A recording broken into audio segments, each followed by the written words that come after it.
Reflecting on your journey from a young bride at 19, which is so young, to a seasoned life and relationship coach, what pivotal moment in your marriage will you never forget? That's such a good question. And yes, I was very young when I got married. We've been married coming on 27 years now. And I've always been like totally in love with my husband.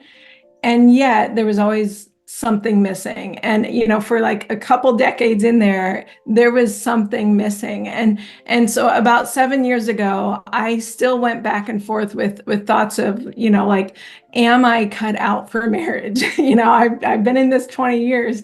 Am I cut out for marriage? Or even I'm an introvert. So I often thought, do I like alone time just too much to be married to this beautiful man who wants to talk all the time?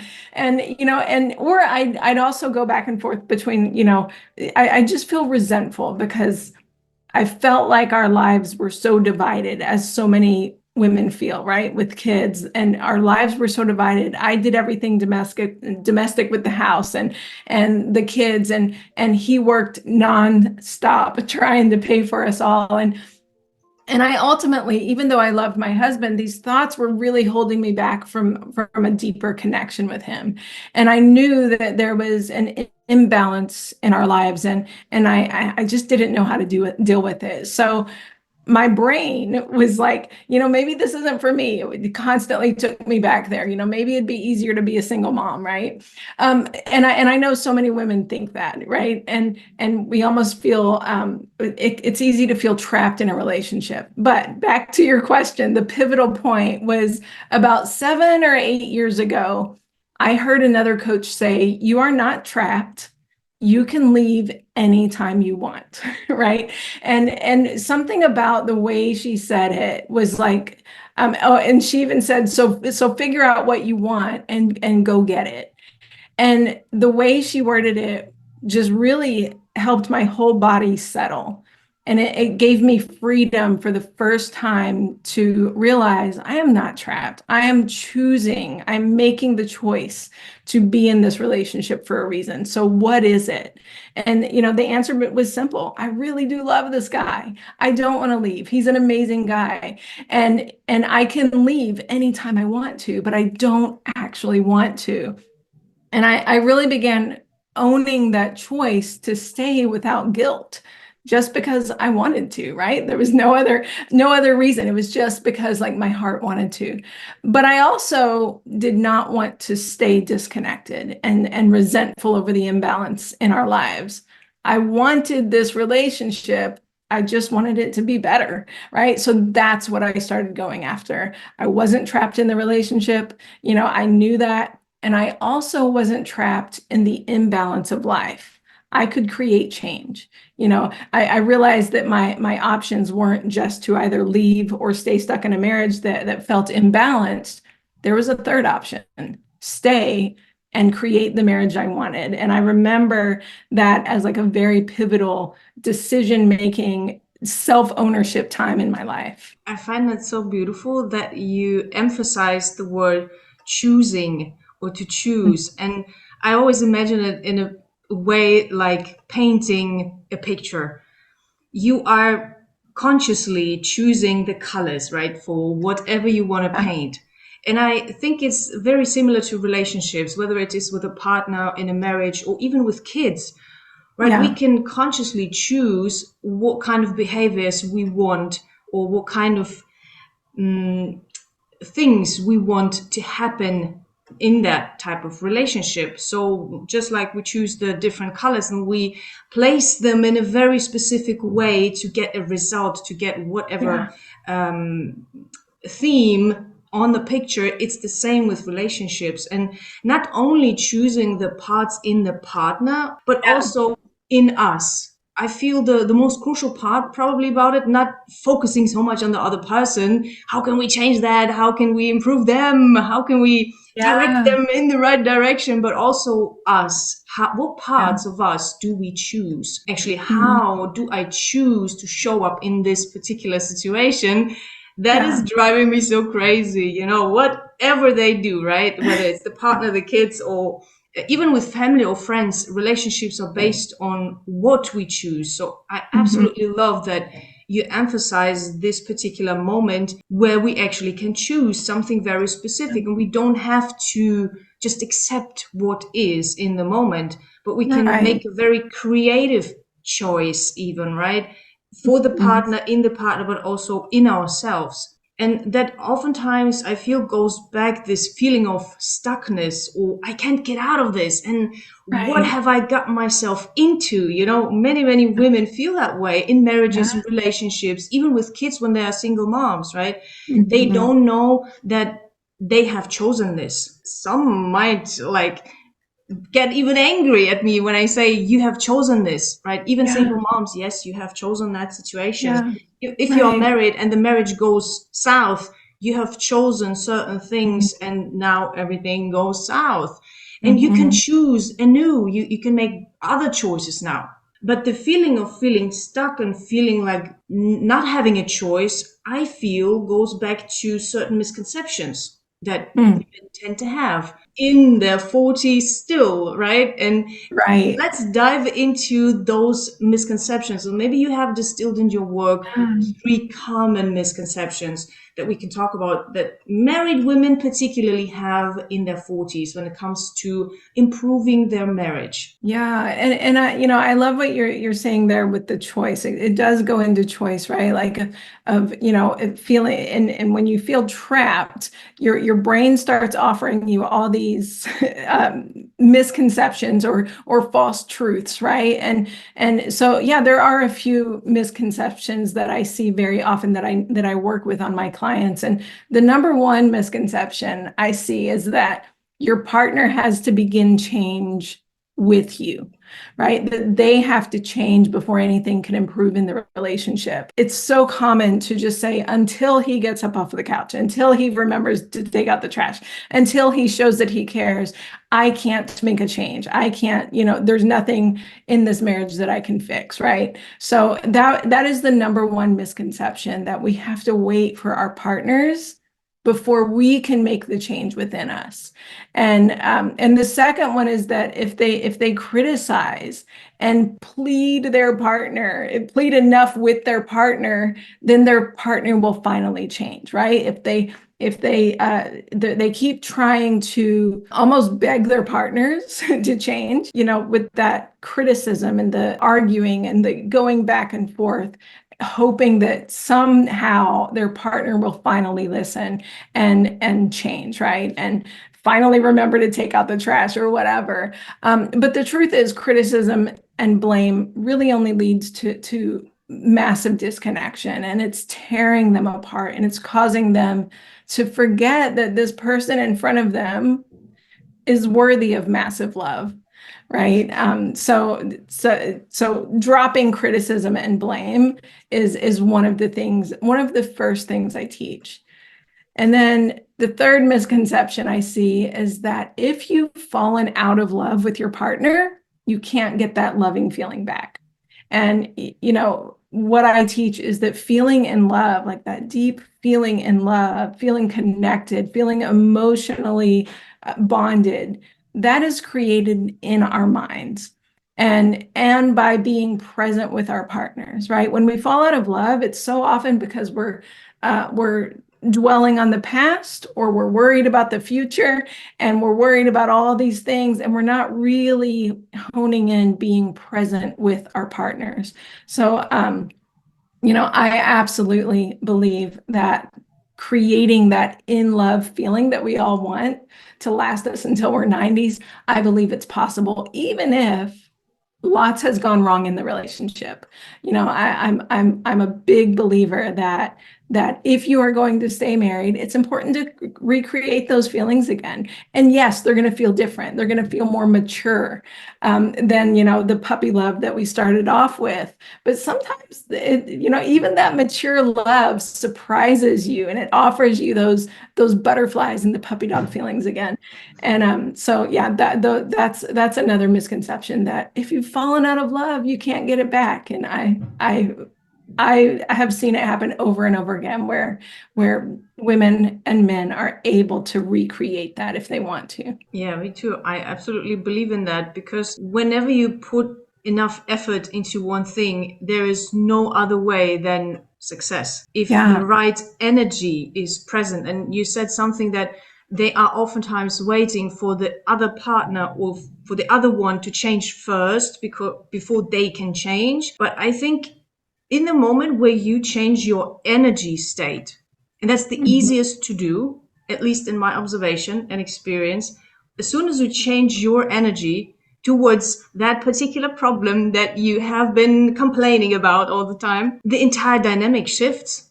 And there is not so much resentment on the other side. You are being met with more understanding when your energy is actually loving, when your energy is actually Yes. understanding. Yes, I know you didn't take out the trash today. Maybe you forgot. Maybe something came in between. Maybe you were distracted, right? I understand all these reasons. And Hmm. now let's think about how to improve that situation so that it doesn't happen again. So Hmm. whenever you kind of hear as someone who has understanding and not just demands, you kind of create an open space where the other Yeah. one, and I feel for men particularly who fear conversation, a lot of men at least, fear conversation with women because we are, how to put this mildly, we are like level 10 when it comes to conversation and communication, and many men, because of their upbringing, are level 1 to 3. Hmm. So they Yeah. fear conversation so much that they rather don't talk about things. And Right. when women go into that space with demands, with criticism, and they will kill him verbally, in that situation, there will be no desire for that man to ever listen to you again, right? Right. And Yeah. they even develop a huge and deep resentment towards your vocal sound. Even Mm. if you say loving words in a Hmm. different situation, they will feel resentment. And you said that once you lose that love for a person, you can never get it back. I feel it really starts with the voice, how you Mm. really show up with your voice and what you carry through your voice in your partnership. Because you will communicate, you will talk to that person all your life. And when you start off with criticism, which has a very negative energy, they Mhm. will connect your vocal sound no matter what you say afterwards, even 3 years into the future, they will always connect it back to that criticism if it happens often enough. If it has Right. become a chronic thing in you to criticize Mhm. just everything what he does. We are responsible for our own emotions. No matter what our partner does or says, we are responsible for our own emotions. However, the way we treat each other influences our partner. It either makes it easy on them or it makes it hard on them, right? And so I mean, in that criticism, yes, it absolutely it makes it so much harder to connect with who we really are. Because what criticism does, it's really a way of not seeing the deeper truth about our partners, right? Like not seeing like the lovability and the worth of our partners. Whereas even if we want something to change and bring more balance to our relationship, we can approach that in a way that's critical and make no change, or we can approach it in a way that is, based and rooted in compassion and love for each other. And it makes all the difference. There is not much compassion or empathy for Mm, coming from a lot of women who are married, who just expect certain things from their men and who mm, demand. This demanding attitude is something very dominant that I perceive in the Western world specifically, which drives mm, a lot of men towards Eastern cultures now, where women tend to be very different, who have a different attitude or who kind of have a different perception of men and how to see them and how to perceive them and how to treat them. mm. And this has nothing to do with being a slave. And I know that a Right. lot of Western women tend to feel like a slave when they serve their men. Even when I speak those Mm, words, I know a lot of women listening to this will feel offended. right? Hmm. I Yeah. don't want to be his slave. I don't want to do all Yeah. and everything for him. And I don't want to do XYZ every day for him, right? It should be mutual. There should be a balance, right? They oftentimes wish for that type of balance, that he also takes Hmm. care of the household and the kids. And if you both are working, and this is a crucial part in getting everyday life things done, right? In a way that you don't want to tear each other apart. And the question Right. is now, how much understanding do you have for the other person, as you said? And you believe Yeah. strongly that it is possible to change the dynamic in the relationship by the one person taking the responsibility and actually changing things for the better. It does not have to be both being in therapy, talking about things, because that's what men dread the most, I feel. Yeah. So it's possible for the woman alone to start the change, to be the spark of change.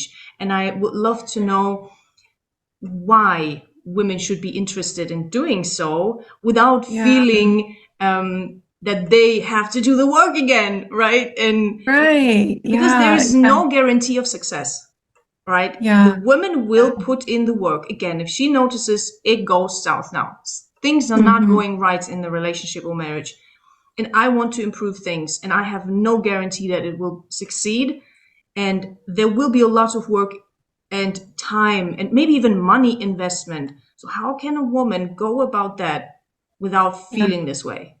Yeah. I work with right now, I work with uh both couples or privately with just women, or I have a group program with just women. Um, and if the man is willing to come along and say, yeah, I'm in this too, it can work great. But usually 90% of the time, I have seen that the man doesn't want therapy. They don't want coaching. They don't want to, you know, talk about their problems. Like they've got some blocks there, right? So as a woman, you can either continue to wait for your partner to change, or you can take the lead and be the first. And that's what I teach. I don't teach that, you're going to have to just be the only one forever carrying the weight of this relationship. I just teach you're going first. You're making the powerful choice to go first. And when someone wants to stay stuck in the notion that their partner has to make change, at the same time as them or first, um, that kind of thinking is just going to keep them stuck waiting. They're going to stay stuck in frustration, stuck in irritation, feeling resentful. And it what that does is it's not a powerful move to give all of your power away to your partner and say, I'm not going to make a change until you do, right? It's not a powerful move. So, although I do believe it takes two to tango and it takes two people showing up to make a marriage work, that doesn't mean one person can't start the change by learning how to tango first, so to speak, right? So I like to look at it this way. Like if you're both at a dance club, right? And everyone is on the floor tangoing except you two. You're just sitting there in a seat sulking and you're both wishing you could get on the dance floor and have some fun together, moving in sync and swaying to the music and not stepping on each other's toes, but truly working as a team to dance your heart out and have some fun doing it. But you're both just sitting there waiting for the other one to make the first move. You're never going to get out there. You're never going to learn the tango. But if just one person says, I'm going to get up out of this chair, I'm going to go learn my part by myself. I'm going to flow with the music. I'm going to spin. I'm going to jive and let my hair down and have a blast learning this dance. You know what your partner's going to be sitting there doing? He's going to be watching you and going, oh, that's how you do it. That's how you have fun in this relationship. That's how you take ownership for your part. They're making that look way too much fun. I want to get up and learn too, right? And I see this happening so many times, and my clients are like, what kind of magic is happening? My partner doesn't even know I'm in coaching, and yet they're meeting me in the middle as I make these subtle shifts and these sometimes big shifts, right? And so, get up and dance, right? Whether your partner wants to join you or not, get up and dance. Learn the movements, learn the relationship dance so that they, when they're ready, they can get up and start learning their part as well. I think it's so important what you just said, that a woman can take leadership as well. I think there is also a lot of misconceptions around that when you are married, the man should lead in every aspect of the relationship. But considering the fact that we all are human beings and we are good at something, right? Or multiple things, and there are things and areas we're not so good at. So when Yes. we consider that, again, when we go in with empathy and understanding of what our partner actually is and where he is good at and what areas he might need some help, when you go in with that type of energy, you will know that it is good when you take the lead when it comes to communication, when it comes to conversation, when it comes to conflict resolution. If that's your strong area, or you Mhm. feel called to improve your own areas in that sense, go ahead and show it. As you said, I Yeah. absolutely love how you just described it, because Yeah. women don't have to sit on the bench, so to speak, waiting for the man to lead, because he will Yeah. not be able to lead you in every aspect of life. And I think the only way to really keep up that spark that you mentioned in the beginning till you are 90 is by allowing yourself to lead, but not in a competitive way that I oftentimes observe in Yeah. Western countries, where men and women are even competing inside of the marriage. Mhm. It's not about competition. Men and women will never be able to compete with each other. They Yeah. are created to be a team. This is my big belief. And when you Yeah. accept that fact that you are a team and you help the other one in areas that they might need help with, if they don't want to grow, as you said, go onto the dance floor and dance for yourself. Enjoy yourself. Right. Find ways to Yeah. enjoy yourself in that relationship. And you don't have to do everything with your partner together. Right. And I love it again what you said, that once he sees you, how much you enjoy yourself in the relationship without expecting him to come in and do the same and enjoy himself the same way that you do. Maybe he doesn't. Maybe he doesn't love tango. Maybe his dance is a different one, right? That Yeah. that Yeah. you don't want to learn or that you don't enjoy. Mm. Then I think, like, leaving space and room, it took a long time for me to understand that one. Men Yeah. need space, Yeah. certain amount of space. And once Mm. you give them that space, boy, do they feel good in that relationship. Which does not Yeah. mean that you should allow them to do just about everything, right? And trample on your boundaries and values.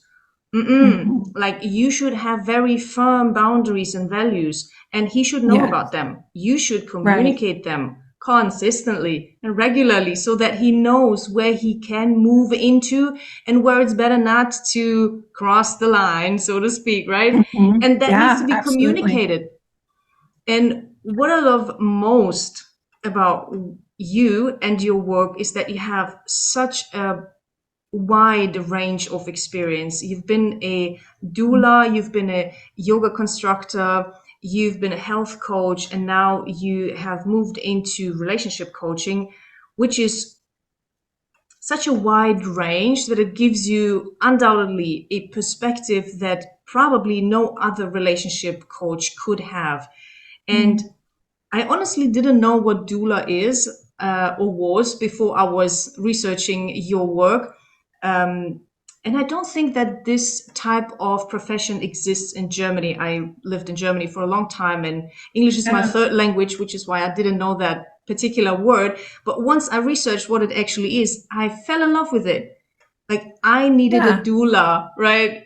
And we don't have that. We only have midwives, and they don't do that type of Right. work that you did. And Yeah. what I want to know is, during that time of work as a doula, did you observe certain dynamics with the relationships with the partners that you could even predict based on how the situation was handled during the delivery of a baby?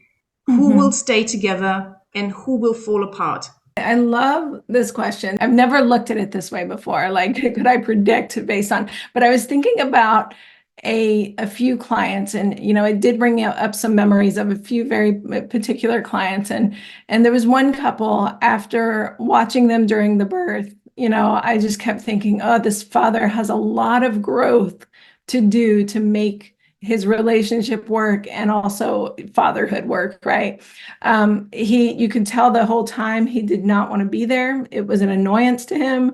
He was on his phone the whole time during the birth, and and she did not. Earlier you were mentioning boundaries. She did not know how to stand up for herself and really own what she wanted, and what she wanted. What she said in our sessions was that she really wanted to try to have a natural birth, but her husband was so uncomfortable with her noises and her moans and her physical pain that she ended up just saying, and she was handling it well. She was just being a woman in labor, right? But but he was so uncomfortable with it that she ended up just saying, you know what? I want him to be able to be comfortable. I want him to stay in the room. So I'm just going to get the epidural. Oh, So, so she did not know how to stand up for herself. And so she had a lot of growth to do as well, right? As his wife. And she got the epidural way sooner than what she wanted or needed to, just to please her husband, right? Not for herself, hmm. but just to please her husband. And then, what did they do? Did it really help them connect? No, they spent the rest of their time on their phones. He was totally disengaged. She was disappointed in herself, and I, as the doula, was trying to help her through all of this. And he did not know how to hold space for her when she needed it, and she didn't know how to stand up for herself outside of his opinions. And yes, that couple did end up splitting up. They never learned that skill of how to relate. So, and then on the flip side, another couple was all in together, and the husband was totally engaged from the beginning, fully present with his wife from the decision to hire me to the birth of their child. And she invited this, right? Like, it wasn't like he just naturally said, "Oh yeah, this is what I'm going to do." She was like, "Nope, you're going to come with me. I want you to feel comfortable with the doula we hire. I want you to understand. I want you to come to all the classes with me. I want you to understand." And he was like, "Okay," right? She didn't, say, "Oh, this is just my job and you don't come in." She invited him in and he responded, and she met it with excitement. Like, "You're the main, besides me, you're the main one in the room. You're even more important than our doula," right? So she connected with him in a way that he responded well to, and not like a demanding, like, "You have to be here." It was more like, "I want you to be here," right? And he responded to her. Get this. He responded to her. They went on to have 4 kids together, and after every single birth, he would present to her a little gift box, and there was a diamond in there, right? Whether it was a diamond ring, a diamond necklace, diamond earrings. And at the time, I thought, she just had a baby. Why does she need a diamond, right? Nothing can outshine that baby. But the way I look at it now is he was really, really smart. In that moment, right after she had done like this beautiful thing of giving birth to a child, he was letting her know with that gift that she would always be an individual woman, full of strength, and who deserves good things and attention outside of motherhood. She would never just become the mother of his children. She would always be that individual woman. And I think like that gift of the diamond said a lot about how he viewed her. And they just jived so well together in her response to him and his response to her. And so yes, they are still together and in love to this day, 4 kids later. This really makes me cry. Yeah. This is so Yeah. beautiful, such a beautiful Yeah. gesture. And it's really Yeah. less about the material thing to state that the Mhm. diamond was a diamond or that it was Right. material. But if I imagine she kept that diamond until she was 90. She will Hmm. always remember that moment. Of course, you Yeah. can take pictures and all that stuff to always remember that moment. But Hmm. this is a special gift or token that tells her exactly how he feels about her. Hmm. So Yeah. beautiful that you shared that with Yeah. us. I love it. Yeah. Absolutely. Yeah. And this also shows that, and I'm a big believer in that, we hear a lot about self care when it comes to women. It's like the new buzzword for the past, I don't know, a couple of years. Self care Right. here, self care there, you know, and women are always involved. And this is like, but men should also think about self care in a very specific way because it does not only serve him, but it also serves the relationship. And I Hmm. would love to dive more into this topic and area to dissect and go into the dynamics, what self care actually is and what it does for the individual, but also for the relationship, both when the woman does that and when the man does that. Self-care for men is so important, and thank you so much for saying this. There's a lot of men who prioritize their own self-care in different ways.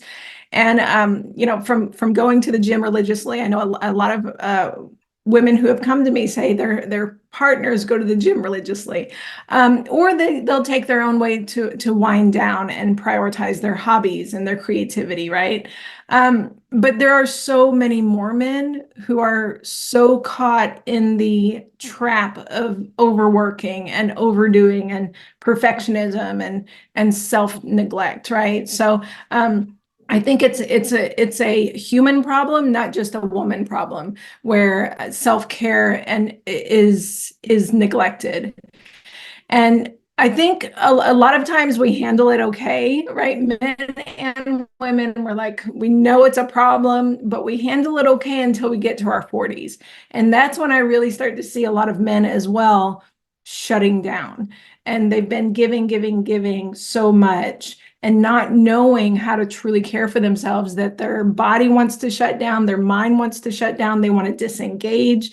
And and suddenly they're like, what is going on with me right now? So um since they've never been taught how to care for themselves, a lot of men are also afraid to admit that they need help, right? There's a lot of pride there, that they shouldn't have to get help. They shouldn't have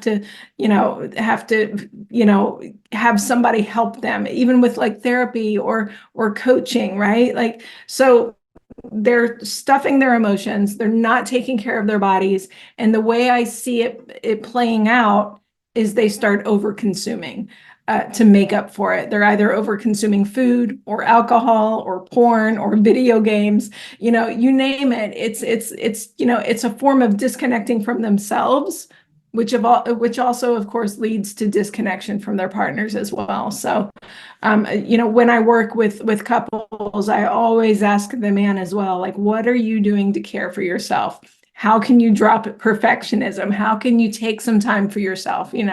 And how can you admit to your wife that you need care, right? So it's both. It's it, and when I work with a wife on certain issues that she's having a really hard time with, we look at it from a new perspective of, your partner is doing all of these things that are unhealthy.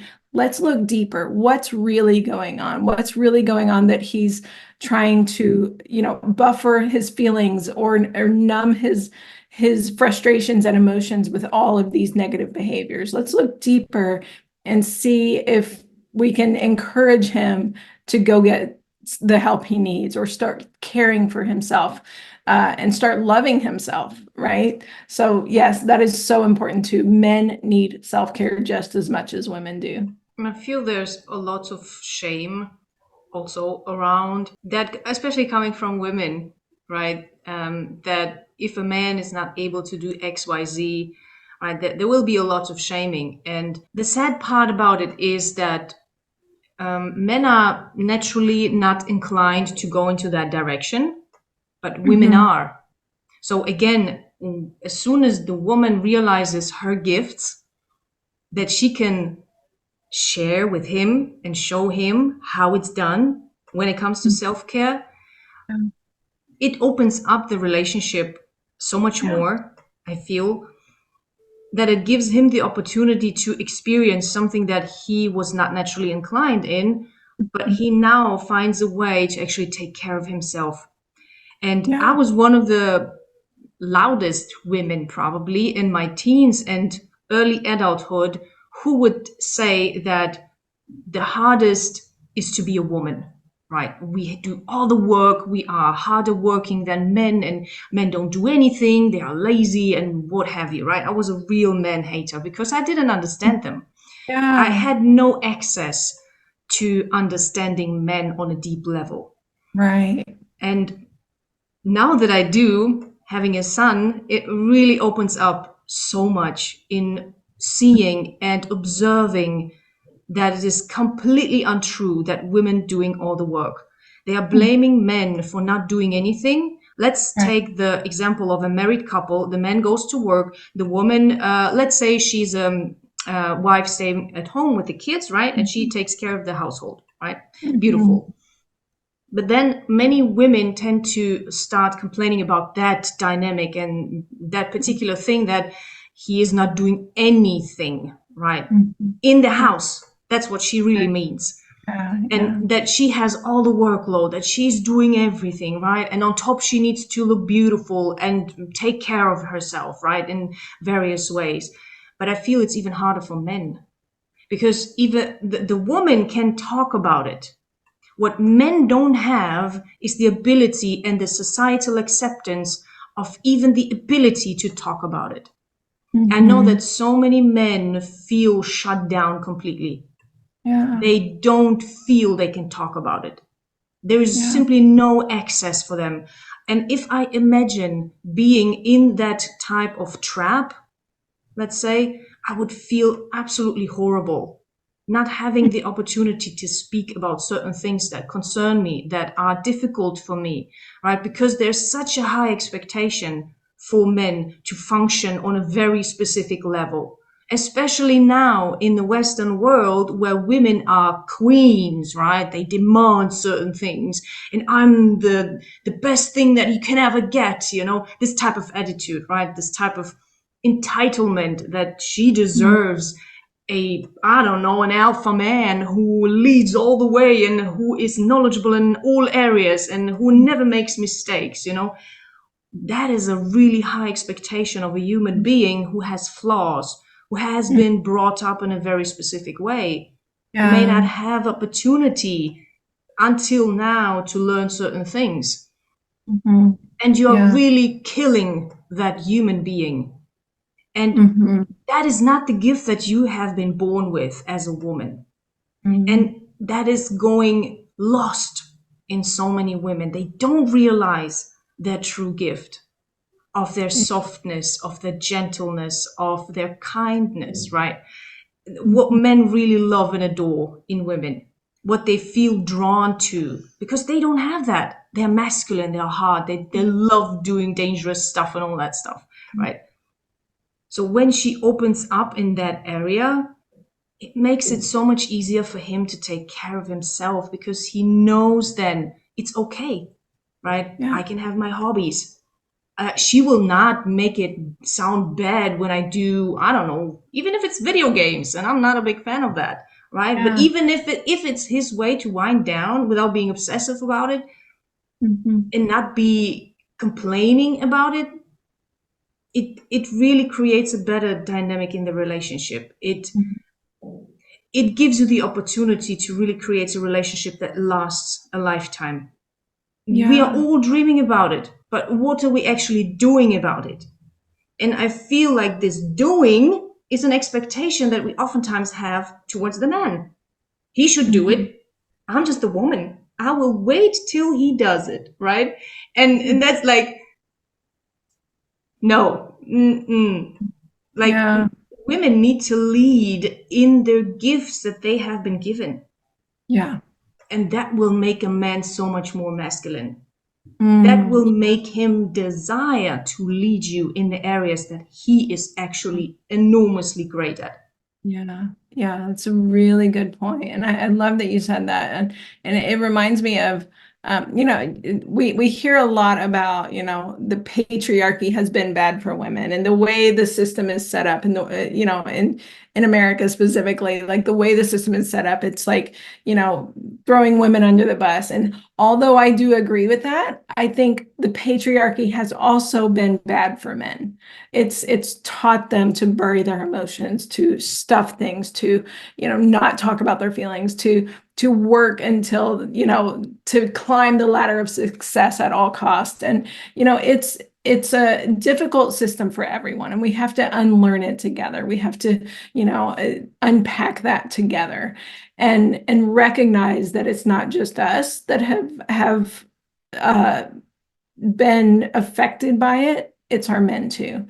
And I remember last year, I've just been on this self-care journey forever, right? Like just trying to balance it all, trying to really care for myself, my health, my emotions. I journal every morning, I meditate, you know what I mean? And I remember last year my husband came to me and he just said, Rachel, thank you so much for setting such a good example of self-care. And I was like, oh, he notices. And my husband's doing the same stuff too, right? Like he's now caring for himself, journaling, meditating, exercising. Like and that's where like I never begged him to take care of himself. I never like was like, you have to do this. It was just like I set the example and he was like, thank you so much for setting that example. And that's the beauty of just owning your part and saying, I'm going to show up how I need to show up and trust that I think that trust word too, like trusting that your partner's journey is beautiful, even if they're on a different timeline than you. Trusting yourself that you are doing the right thing for yourself and that you are embodying the right role model for not only maybe your partner, but if you have kids as well, Yeah. that is also a huge aspect. And it creates intimacy, Mm, right? And I hear a lot of talk about intimacy online, and you talk about intimacy a lot as well. And I yeah. think we need to really dissect what it is and what it isn't. Absolutely. What is intimacy? What is it not?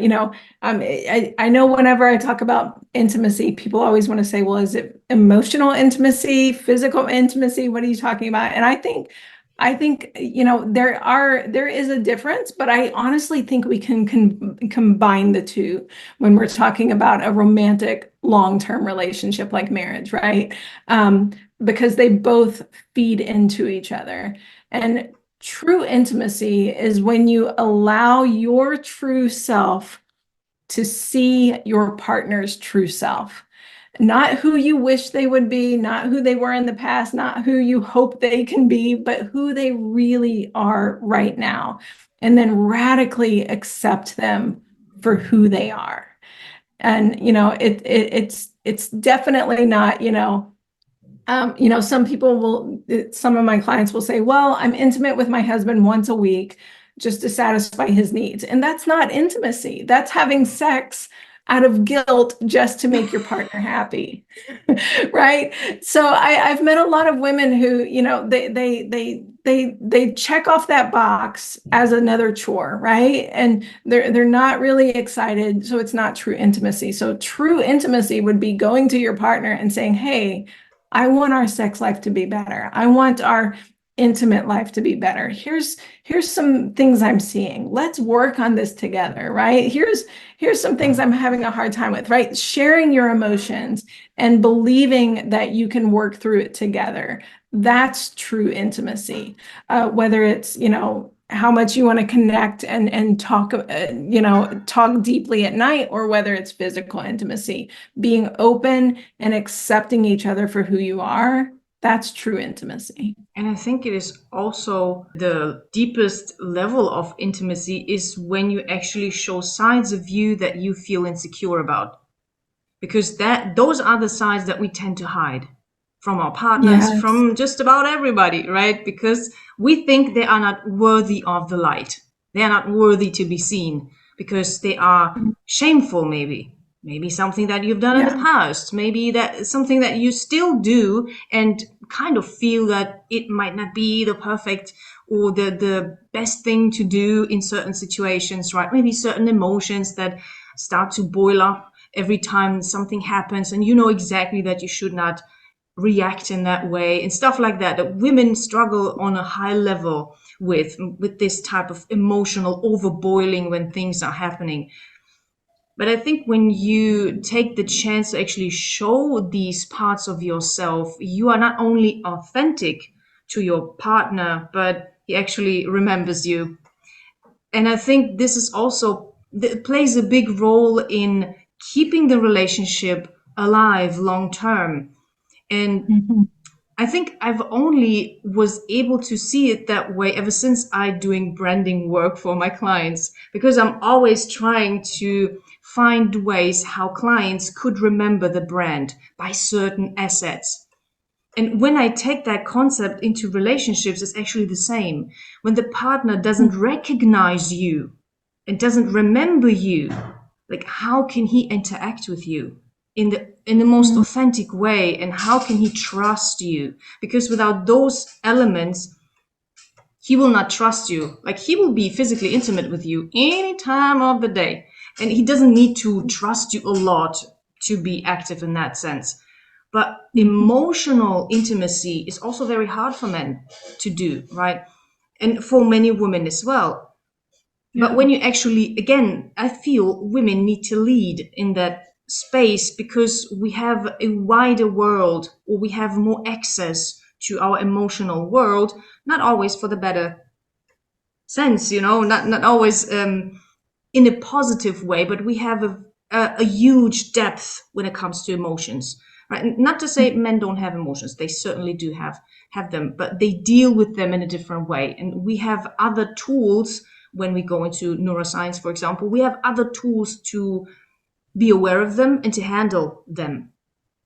So I feel here again, we need to be the leaders in the relationship in learning ourselves how to do these things, how to be really intimate and talk about things that we feel so unsure or shameful about.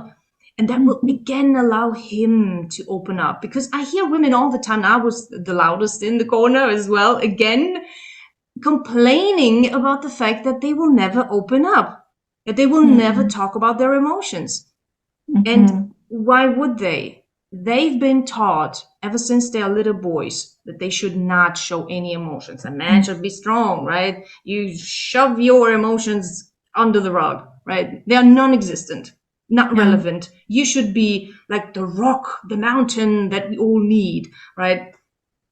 But that actually buries his soul, because Mm. he will not be able to be human if you neglect his emotions, or if you just shove them down as if they don't exist. And Yeah. here again, the woman has the chance to actually show up and be the role model. And yes, it is work.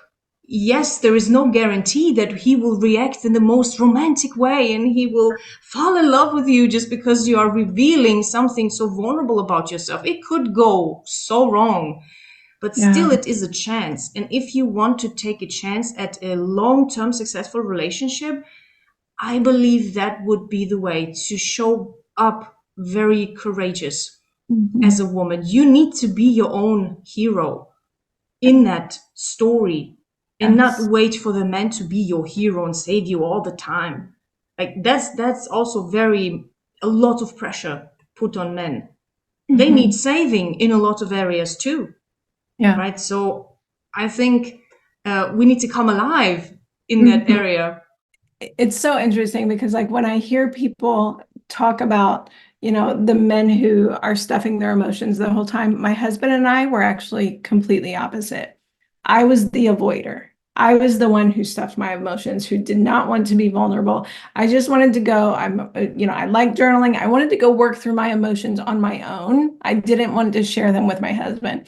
Whereas my husband is a natural talker. He was raised by a single mom who talked a lot. She shared her emotions a lot, and he was never told to shut up. So he was like, he like expressed his emotions so well. And that's something that I learned like by watching him. I was like, like sometimes it's like Oh my gosh, I just need some quiet time.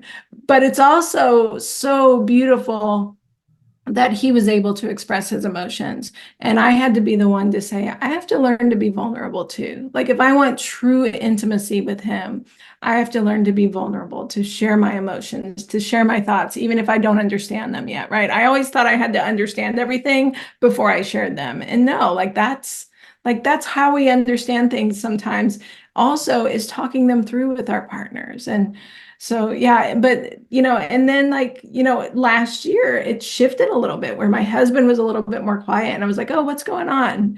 But I had done the work. Okay, I know, how to share my emotions. I know how to hold space for him now. So it's like, I think throughout life we can ebb and flow as well, and whichever one needs that little bit of encouragement, the other one can learn to hold space for them. And that's, wherever you are as the woman listening to this, whether you're the one that's like sharing your emotions all the time, or whether you're avoiding it, the simple answer is, where is my growth?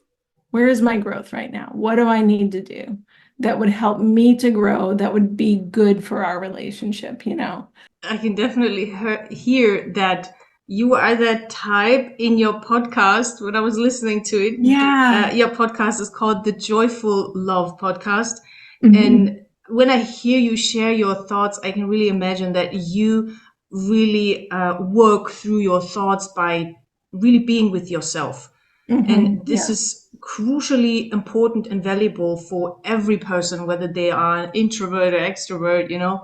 A lot of people really believe that love is kind of pain or struggle, or at least they experience it this way, and that love is supposed to be hard, otherwise everyone could do it, right? But you say Yeah. that love should actually be joyful. And Mhm. this took me my entire lifetime to understand, Yeah. because I was one that also believed love is pain. Love has to be Mm. painful because that's all I knew. Yeah. And I love that, maybe too late, but better too late than never, to Yeah. really find the other side, Yeah. that there is joy in love, in healthy love, because Mhm. all I knew was this toxic type of love that is oftentimes also kind of like heroic theme in movies and series, right? It's oftentimes not even a healthy form of Mhm. love or relationship that Yeah. we put on a pedestal. Now, I believe that this particular mindset is toxic, right? When we believe love has to be hard or painful or full of Mhm. struggle and it is normal to fight all the time. Actually, it's not. It's really not. And normal is what you have grown up with. That's normal. Right. But that doesn't say anything about it being right or it being healthy or it being the thing that you truly need, right? Just because you know it or knew it all your life doesn't mean that you have to continue with that. Yeah.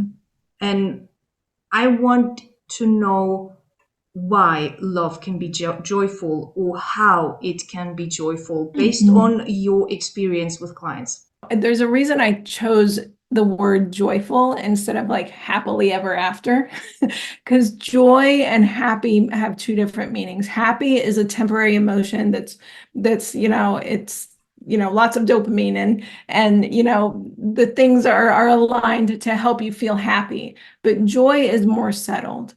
It's it's an inner peace, knowing that love is leading the way, right? So, and the more I delve into relationship coaching, the more I even find Chris and I, my husband and I's disagreements joyful, because I'm like, oh, we finally disagree on something again. Let's dive in. It's an opportunity for us to understand each other on a deeper level.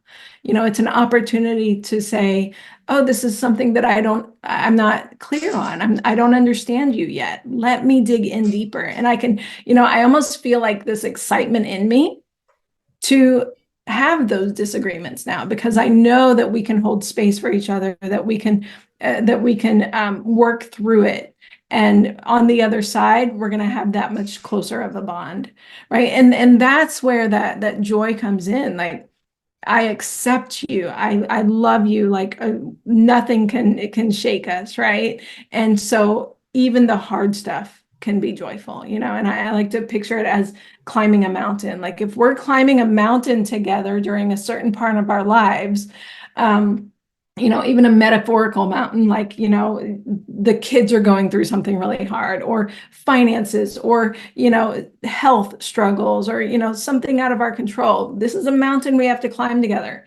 It's hard. There's going to be hard stuff, but it doesn't mean we can't have some fun along the way. It doesn't mean we can't connect along the way.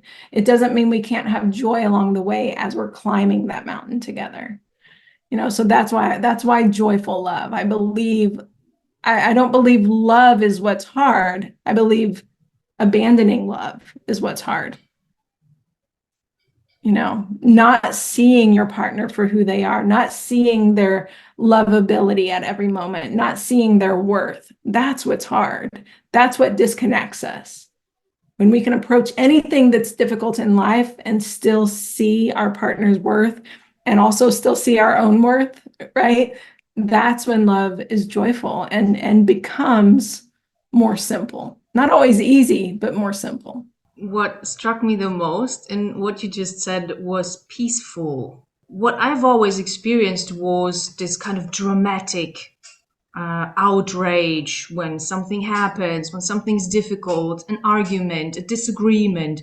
It was always rather dramatic, either from my side, driving the drama, so to speak, or from my partner. I never truly experienced this type of peaceful joy in having a disagreement or a conversation around something that is difficult or a challenge that we both experience, or just me or just him, until I really had my kids. And Yeah, that taught me a lot, because then, before I was kind of a victim, and I know a lot of women feel that way, even consciously or subconsciously. And that is a very dangerous mindset to have, because it really yeah, is a mindset. It is not something real that you are in, right? Nobody puts you in that box of being a victim. You put right. yourself in that box, right? Either Mhm. your parents put you in that box and you chose to remain there, or you put yourself in there. And by Right. choosing to remain in that box, you will live a very dangerous life, because everybody Mhm. and everything will tear your soul apart, right? But Yeah, just about anything they do, right? And you yeah, will be outraged about everything that happens around mhm. you. And talking about self care, that's not Yeah, really the most loving thing that you can do to yourself, right? And that brought really the consciousness for me to be better in that part, to mhm. invite joy into my life, even if things are difficult, to really Yes, train myself like a military general that would really force yourself to yeah, train yourself in knowing that there is a better side, a different side, that it doesn't have to be dramatic all the time, or mhm. that emotions need to fly in the room against the walls. It doesn't have to be that way. It can Yeah, be enormously peaceful. It can mhm. be trusting in yourself, no Mhm. matter the outcome. It doesn't mean just because there's peace that you get what you want. Not at Right. all. Oftentimes Yeah. you won't get what you want, but you can Mhm. still remain in that peaceful knowing that you're beautiful, you're Mhm. peaceful, you're calm, you're collected, you're Mhm. knowledgeable, right? You're wise enough up until this point to make the best decision for you both, for this Mhm. entire collection, collective Mhm. and tribe, if you will, your family, your unit, and not only for yourself. Because when such dramatic emotions fly out of you, you oftentimes only think about yourself. You Right. really dump your, I almost said it, crap onto the other person, Mhm. without asking yourself whether that person could actually deal with it. Right? Yeah. You just expect them to deal with it because you're a Mhm. narcissist in that moment, right? And by inviting joy, Yeah. you really create a healthy environment for all of you, your partner, your kids, even your friends and family. It runs in all relationships. And I love that so much about not only that you named your podcast Joyful Love Podcast, but also that you believe in the form of love that can be joyful, and not Mhm. just any other form that we know exists out Yeah. there. And part of that that joy and that peace that I'm talking about, I'm sure there's going to be some women on here who are like, yeah, but I am owning my part. I'm showing up. My partner is the one angry. They're the one lashing out at me. They're the one, right? And I think part of that joy and peace is also knowing your own boundaries, knowing how to say, I'm not going to stick around and listen to you yell at me. I want this conversation. I want to complete this conversation, but not until you're calm, right? Knowing like how to set your own boundaries and care for yourself in the moment. That's part of that joy. That's part of that peace, is saying, okay, I took care of myself in that moment, not in a way that was lashing out and angry back and giving them what they deserve, but in a way that's settled and peaceful and saying, this is not okay to treat me this way. I'm going to walk away until you can calm down, right? Or whatever the situation is, whatever your boundary is, like creating that in yourself and honoring it for yourself. That's part of what we're talking about here of owning your own part. Owning your own part isn't like walking on tippy toes around an angry partner all the time. Owning your part is knowing how to stand up for yourself as well.